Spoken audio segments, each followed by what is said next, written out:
Crisis, however you want to define a crisis, uh, is uh, is always followed by victories, and victories are always followed by crisis. So we cannot, in a sense, be comfortable in either or rejoice in either. So if I'm having victories, I got to know that I can rejoice in it, but it'll be over. Every up is followed by down, down by up. That's the cycle of life. Spring, winter, so on and so forth. This cycle will keep continuing, and we just got to be comfortable with it. I'm Patrick J. McGinnis, and I coined the term FOMO. That's short for fear of missing out, and it's why some people end up following the crowd when they should be blazing a trail of their own. But if you want to achieve greatness in business and life, you've got to break free. Come on, I'll show you how. This is FOMO Sapiens, where we explore how entrepreneurial thinkers find the inspiration and the courage to build exceptional lives.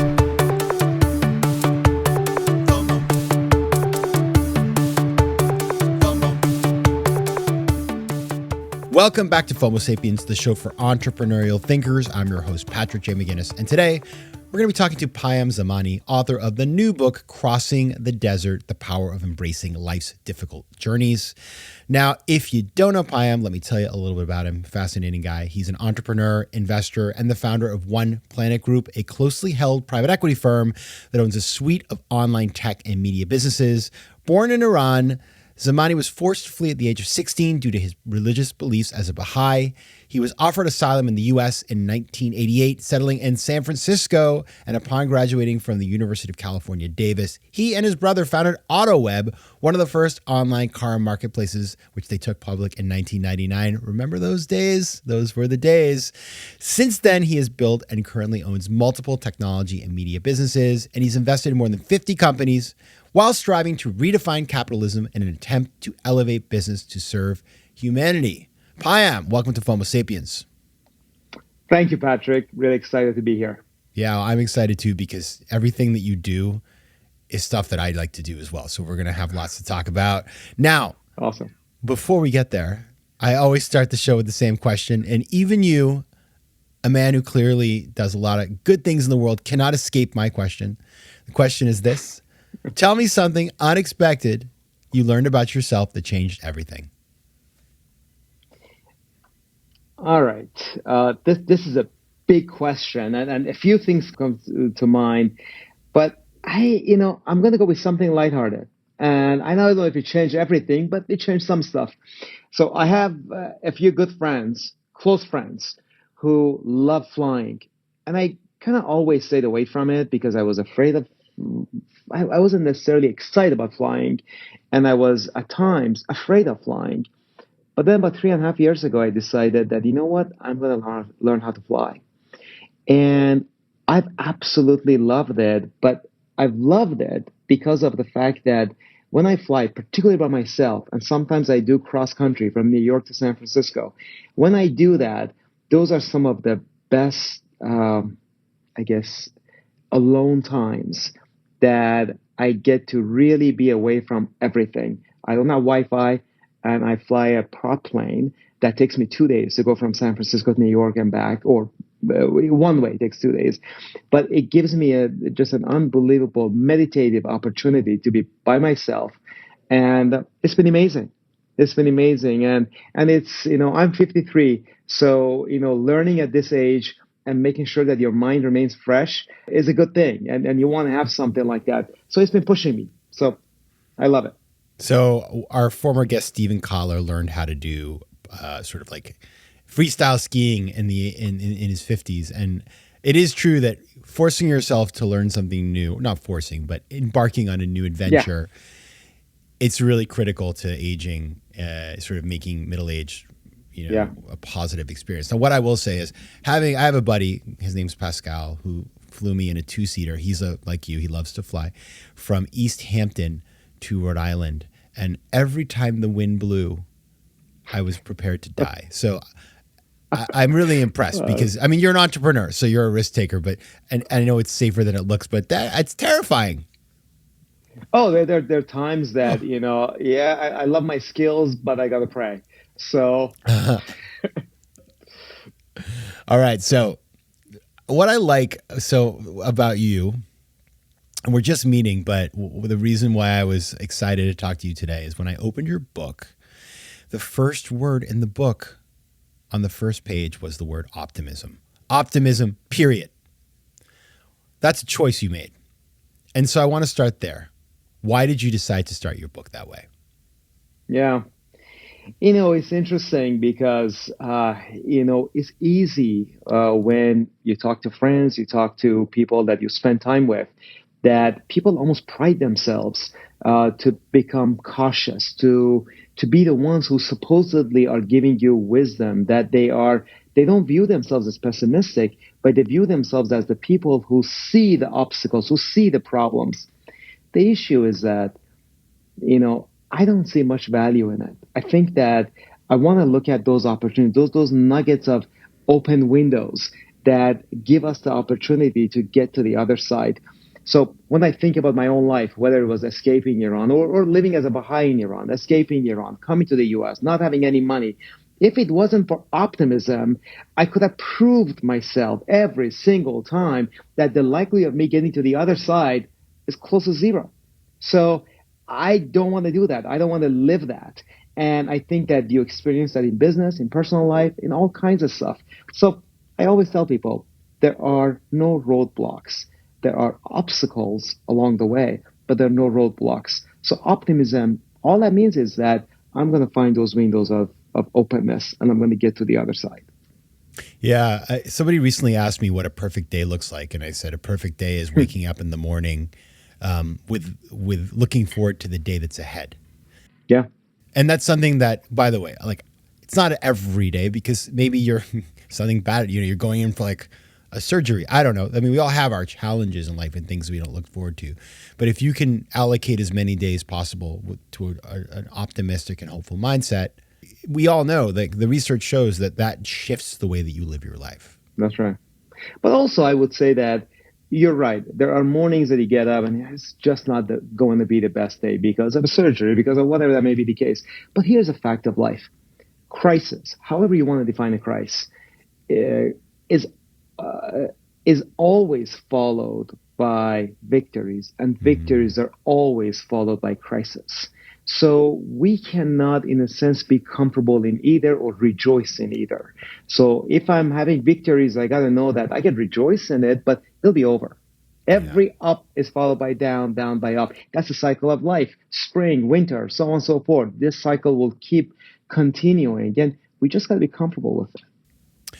So let's move on to your journey as a child because it's so formative to your, I think, to everything you've done and your journey as an entrepreneur and really, having to leave your homeland where you face persecution. You talk about it in the book. For folks that are listening, just frame that up and how the experience of having to flee your country really affected you as a person and shaped how you are today. So it's hard to encompass that whole experience in a few minutes, but I'll share with you a couple of things. One is that, the Baha'i faith and the followers of the Baha'i faith represent the largest minority group in Iran, religious minority group in Iran, where almost 99% of the population are not just Muslim, but they're Shiite Muslim. And after the Iranian Revolution in 1979, when the clerics took power, they made life very difficult for Baha'is to the extent that they killed hundreds of Baha'is. They expelled Baha'is from their jobs. And in 1980, as a 10-year-old, I was expelled from school in the worst possible manner, getting beaten up, getting almost killed. So that is, let's just put that, in one corner. Then now you experience the idea of leaving Iran because of your religion. And you cannot just get a passport because they took your passport away because of your religion. So here are my parents. I'm 16 at the time, and they pay a smuggler to get me to the other side, to Pakistan. Now, the scene is I'm in this border town in Zahedan, which is close to the border of Pakistan and close to the border of Afghanistan. We have just driven 24 hours on a bus through the hottest desert on the planet called the Emptiness Desert. The smuggler has told us, when you get there with your mom, Don't say goodbye to your mom because people are watching. You could get arrested. So I get off the bus. There's my mom. I don't say goodbye. I go to the road. A car stops and says, get in, because the guy has my picture and he knows that he should be expecting me. I get in the car. I look back, and through the back window of the car, my eyes just lock in my mom's eyes. And as far as I know, I'm never going to see her again, and she'll never going to see me again. But she has no ability to show emotions. I can tell she's crying out loud inside, but she cannot show her emotions. And what I'm thinking is how bad a government has to be that a mother thinks that my son is better off going with a smuggler that by nature should not be trusted, but that's where he will be safer than staying with me in this country. And then, of course, I started that journey of escaping Iran, and that took many days. And along the way, I thought I may not survive it because of the circumstances that I was stuck in, and I had to fight through and get through. And then ultimately making it to this country as a refugee, and for a period of time being stateless. But then I made it to this country, and I'm grateful for the opportunity and the second chance in life that this country offered me. I always tell people the first time in my life that I experienced human rights and I experienced true dignity for my life was when I went to the U.S. Embassy in Pakistan. For the first time ever, I was exposed to a government and a country that actually cared for my well-being. And I don't think most Americans realize that privilege, that position that America has. I never thought for a moment Russia is going to save me or China is going to save me. But I did think America is going to save me. And that is something that I don't take for granted. And I think that many of us as Americans really, truly appreciate the hope that this country represents to the world. FOMO. FOMO. Yeah, as you say that, I was just thinking about, we live in a time where, unfortunately, your story, we're seeing it more and more today. I mean, the amount of people who are in flux that are refugees in our world, and to put yourself in people's shoes and to think about their experience and why they're doing what they're doing, it can change a lot of the ways that we see these things. Yeah. And we can also recognize, as we know, a lot of people who enter this country as immigrants become leaders in business, build new things because they have nothing to lose. And so unlike many of us who, listen, we're ambitious people, but when you have nothing to lose, you may just go well beyond and take risks that other folks won't, which is exactly what you did. You come here 10 years later, you with your brother take a company called AutoWeb out public in the heydays, like the pet.com days of the internet. And by the way, Payam, just so you know, I was there for that. I was a baby venture capitalist investing in, we were investors in a company called Star Media, which was another darling of the time that went way up and then, didn't sort of end up in the right place. And a lot of companies, I remember these times. I remember just being like, it's kind of like, it reminds me of like Dogecoin or whatever, where like, you had these huge fortunes being made and you're like, oh my God. So you were there for that. You were in the front row. Talk about, the experience of living that high of, you were on paper worth $200 million. And then what happened afterwards? By the way, you mentioned pets.com. Julie Wainwright is one of my closest friends. And she's one of the people who's endorsed my book, and I love her. And she's built great businesses. So it's funny that I sometimes feel like, what did I do to deserve to have that front row seat to this amazing period that collectively we all went through? You got to keep in mind that I was there. I was the co-founder of AutoWeb. But I did not do it by myself. Not only I had a co-founder, but I was fortunate enough to have met so many amazing people along the way in this country that, they had no reason, no need to help me, but they did. And I talk about them in my book, and some of them have not heard from me for decades.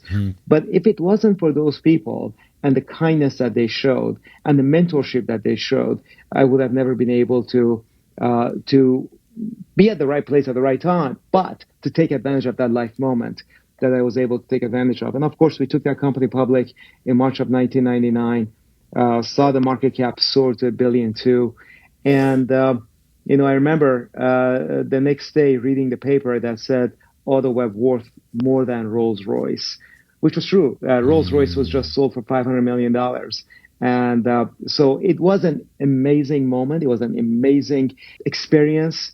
But then soon I also realized the ugly side of capitalism as we practice it in this country. And the fact that few billionaires in this country have made money because they have generated billions in cash flow. Most of them have made their money from stock and stock appreciation. And unfortunately, stock appreciation is not always done in an ethical way. Often, but then we had a famous CEO who recently said unethical is not illegal. Make it illegal so I won't do it. And, the fact is that when I was exposed to that, I felt like I'm not sure if I want to be a part of it. When I saw that how Credit Suisse First Boston, that was the primary book runner for our IPO, how they had manipulated things in the background to make sure that what later on I learned, that was laddering, that you sell the stock for a certain price, but you get those buyers to commit in advance that they're going to buy the shares also in open market at a higher price to ensure that the stock price is going to go up, but in an artificial manner.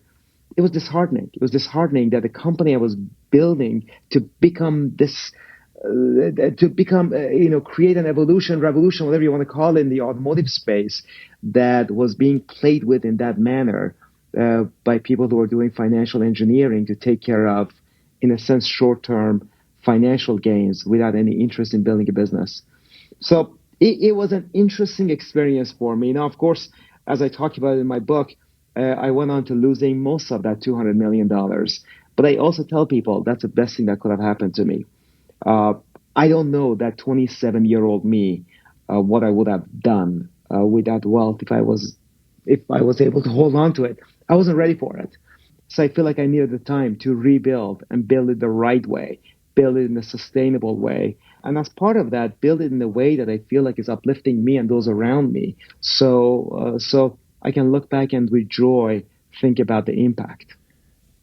It is not unusual. These things do happen. There are lots of people who live through that experience, and you have I don't want to say choice per se, but either you sort of learn something or you don't. Either you come out ahead or you come out behind, right? And, oftentimes on this show, we talk about the concept of post-traumatic growth, which I don't know if you know about it, but it's the idea that when bad things happen, you can actually come out ahead because you learn what actually matters. You learn, okay, fine, like the sugar high of the IPO, like did that, but what I really want to do is build something enduring that reflects my values. And like, maybe I won't get the 200 million all on one day, but it's a way more sustainable path physically, mentally, for society, all that sort of stuff. And so, that's what I think I'm hearing here. You've built this, this new, this follow on, which is One Planet Group, which, you've done it really mindfully. Talk about the business you've built and the decisions you've made along the way. I mean, going back to the previous subject just for a moment, what happens when a founder in the society we live in builds a company and sells it for 200 million or takes it public for $1 billion? The immediate thing that founder thinks about is, I need to do better now. I need to have a company I can build and sell for more money, or I can take it public for a bigger valuation. But why is that?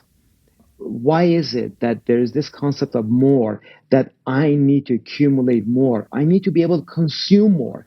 And the more capacity I have for consumption, that means I've arrived. That means I'm successful. I don't get that. And I feel like I fundamentally failed to understand that if I'm operating Amazon.com, I feel like, I'm worth a couple $100 billion, but unless I make that 300 billion, unless I'm the wealthiest man alive, somehow I have not yet been able to achieve that level of success. So I'm still going to think about, how can I become a bigger global dominator, potentially run more Main Street businesses out of business, provide fewer choices to the consumers, because then somehow I have satisfied my appetite. I don't get it. And I feel like the world is not better off as a result of it. So I think that we need a fundamental shift. I call it that we have a need for spiritual revolution, evolution, transformation. Why? Because laws are not going to fix that. I need to get to a point that I feel like, you know what? I don't want to maximize my ability to harm the environment. I don't want to maximize my ability to consume the most I can. I want to see how I can live a life that at the end of it, I'm going to have joy, and I'm going to think about that the journey was worthwhile living. And I'm going to think that, you know what? The world was slightly better off because I existed. Not just because I built the biggest business, but because I left people happier somehow. So my focus with the business that we have, One Planet Group, is at the highest level, two things: innovation plus intention. What's my intention every single time you make a decision? Why? Is it just because to maximize my pocketbook, or is it because I'm making that decision because somehow I think that's the right decision for the environment, for the ecosystem, for people around me, that all in all is going to make all of us better? The second issue is the consequence of that decision. Because every decision has a ripple effect. So what is the ripple effect of that decision? Now, keep in mind, I want to make money. I don't want to invest in bad businesses, and I don't want to run a business that's not profitable. What I've learned is that when those become the core drivers of my motives, of the way that I operate, my business actually becomes very profitable. Why? Who doesn't want to work with a company that has those kinds of factors in mind? Who doesn't want to work in that kind of a company? The longevity of our employees is 2, 3 times of Google, Facebook, and others. Why? Because people want to be there. They want to be in that environment. And we all feel good. We think that our existence matters. And so I believe that there is a form of capitalism that we're able to participate in that uh, sets aside the archaic way that we should only measure success by maximization of shareholder value. And I think once we do that, we're all better off. I totally agree. And I would add on that it's I think people who don't get this, and there are lots of them. I don't know why, because I don't know if they're like living, sometimes if you just surround yourself by people who are just like you, and you never get exposed to people that are unlike you, you fail to miss trends in society. But if you hang out with younger people, they are mission driven. They are looking for organizations that are delivering more than just a paycheck, right? People want to also feel that their work has meaning. And so if you want to get great people to join your business, younger people, especially the most talented, you have to be in touch with these things, because people just won't stick around.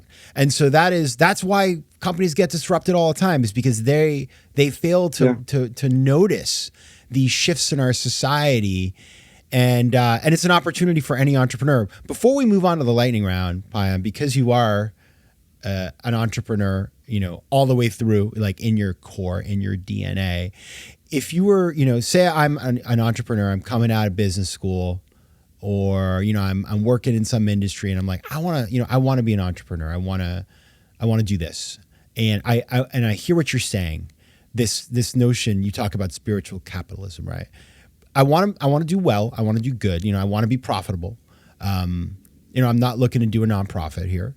But I do want to do something that I can, go to bed every night and feel like I did a solid for our world. Like, what would be the advice in terms of, from a business perspective, like actually putting that company together? Yeah, great question. So when we invest in companies, we ask the founder to sign a document that's called for the betterment of the world. And we tell them this is not a contractual obligation. You sign it because of the love you have for humanity. And at its core, it says that take the time to figure out how you're going to make your journey a meaningful one. Because keep in mind, overwhelming majority of startups don't survive. An overwhelming majority of them don't sell or go public for a meaningful number, which means that you cannot wait till the day that big thing happens. Live your journey as though this is it. It is a journey that you should make it meaningful. So what do you have?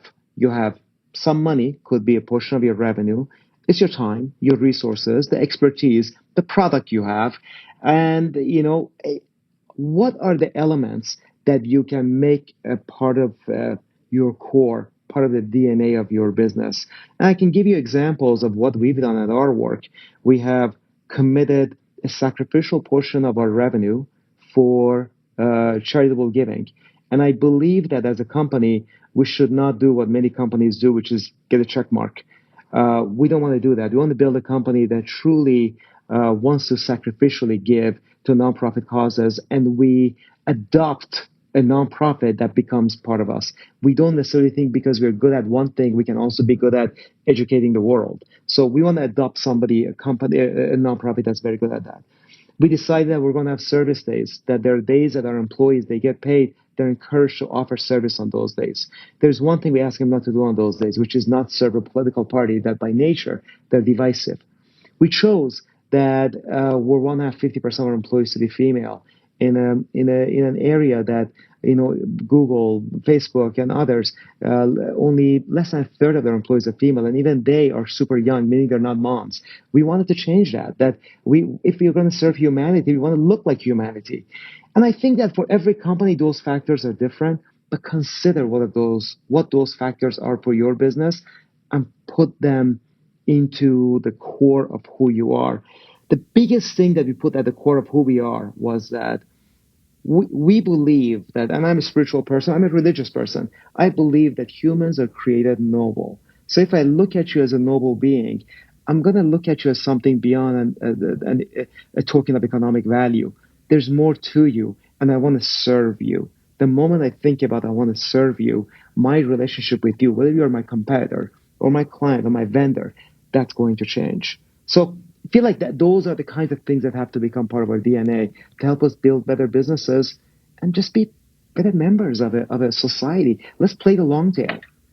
You know the beauty of that for everybody who just heard that masterclass? I was thinking about Patagonia. And I remember reading the business school case when we talked about it. And like that was so edgy at the time. And now I'm like, well, that's, it's worked quite well, right? But some of it's, similar kind of concepts. But what's so beautiful about this concept as an entrepreneur is it makes everything easier. When you have core values, then the strategy and the decisions you make, you have a lodestar, you have a guide against which you say some shady deal or something that's kind of in the gray area comes up and you're like, should we do this deal? Should we work on this thing? Should we hire this person? Well, it's like you have values against which you can make that decision. And so it's a lot easier than trying to optimize everything for the marginal dollar. Our number one core value in the organization is lead with love. And that's a love you have for the planet, for humanity, and that encompasses, like I said, your competitors too. You have love for everybody. And, it should be unconditional. And the moment I have that, I'm going to think twice that should my success depend on someone else's demise? Really? Like, do I really want to be that successful, make so much money that I want to see my competitor go bankrupt? If the consumers choose to not work with my competitor, that's one thing. But my competition is also a noble being. I don't want to be here to proactively choose to hurt them, but I'd rather just want to build the best company I can. FOMO. All right, let's move on to the lightning round. I got 4 questions for you. You ready to go? Let's do it. All right, number 1. What's your favorite quote? And I always forget who was the guy behind it, but I'm paraphrasing it. Everybody thinks about worthy accomplishments, but few actually get off their couch and do the work. And because, again, you talk to people, they all want it, but I don't want to have entitlement. Got to get out there, put in the hard work, and persevere. I think it was Rumi. Let's say Rumi. Feels like Rumi. Let's say Rumi. Sounds good. Rumi was kind of Persian, so I'm going to go with that. Exactly. But everybody, it's not million. Rumi, he was just writing things all day long. Exactly. All right. Number 2, name one book or podcast every FOMO Sapiens should know about besides your own. Yeah. The Infinite Game by Simon Sinek. I love that book. Yeah. Fantastic. I love that book as well. Okay. Number 3, what is one piece of advice you would give to your younger self? Get yourself an amazing mentor as soon as you can in life. They help you save so much time, money, resources, headache, pain. So I've talked about this in the show before. I was really bad at that. I was like, I didn't like the feeling of, asking feels so vulnerable. yeah. And then when I got over that, I'll come up to a stranger on the street. Will you be my mentor? And once you start doing That's it, awesome. once you rip off that Band-Aid, like, you're good to go. Yeah. Finally, what is your most important memory? The memory that always is just etched in my mind is that goodbye to my mom. It always gets me emotional to even talk about it. And just thinking about what my mom went through at the moment that I had to say goodbye to her 16-year-old son, thinking that she would never see him. As a father, I cannot even imagine being put through that. So that's the biggest memory that I will carry with me till the end. All right, thank you. Well, if you want to read more about that and more about this incredible story, Payam's incredible story, you can read his new book. It's called Crossing the Desert, The Power of Embracing Life's Difficult Journeys. You can pick up the book and learn more about it at crossingthedesertbook.com. You can find out more about Payam on socials, including on Instagram, where he's got a very nice Instagram at Payam Zamani. Payam Zamani, author of Crossing the Desert. Thank you so much for being here. Thank you so much, Patrick. Really appreciate it. FOMO. If you like today's show, please be sure to rate it and recommend it to your friends. And as always, you can find me on Instagram at Patrick J. McGinnis, on Twitter at PJ McGinnis, and on the web at FOMOSapiens.com or PatrickMcGinnis.com, where you can get all kinds of free resources to live a more decisive and entrepreneurial life. FOMO Sapiens is recorded in New York City. Theme music is by Mike McGinnis, and editing and post-production is by Josh Elstro. If you like today's show, please be sure to rate it and recommend it to your friends. And as always, you can find me at FOMOSapiens.com and at PatrickMcGinnis.com. To advertise on FOMO Sapiens, reach out to contact@FOMOSapiens.com.